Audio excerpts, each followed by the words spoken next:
We are just so happy to have in our presence today John Yarmouth, who is running for Congress. And Mr. Yarmouth, when it comes to the working class and the UAW, what words of comment do you have for us? Well, first of all, it's a great pleasure for me to be in this Union Hall, and I'm here often.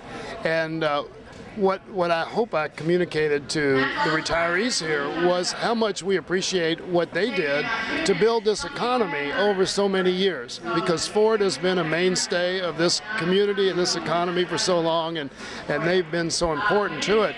But what I've learned in my time, even before Congress, but certainly since I've been in Congress, is how important unions are, not just for the members themselves, but because if we don't have a strong union movement in this country, nobody else is out there speaking up for the middle class. And a lot of people tend to think that there's a disconnect, that you get people in the assistant branch manager at a bank doesn't think that he or she has anything in connection with a Ford worker, and in fact their futures are very much intertwined.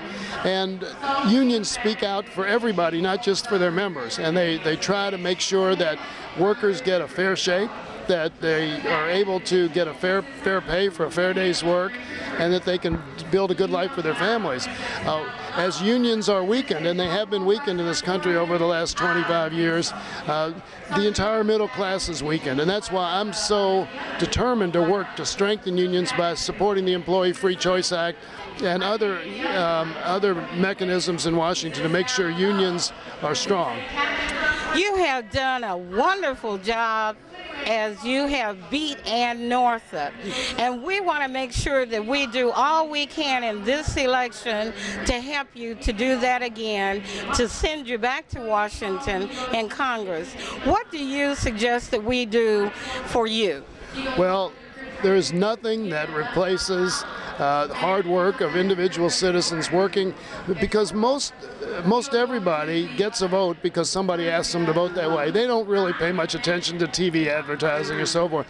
So the importance of every person, not just making sure they're registered and getting out and voting themselves, but also saying to their neighbor, I wish you'd consider John Yarmouth or whomever you're supporting for Congress, because a neighbor or friend asking someone else to vote is the most important thing. So it can be as simple as that. It can be displaying a yard sign in your yard, putting a bumper sticker on your car, coming to headquarters and helping us make phone calls. But this is very much a people business. This political business is very much people business, and there's nothing that replaces people who are committed to a candidate and just getting out and spreading the word.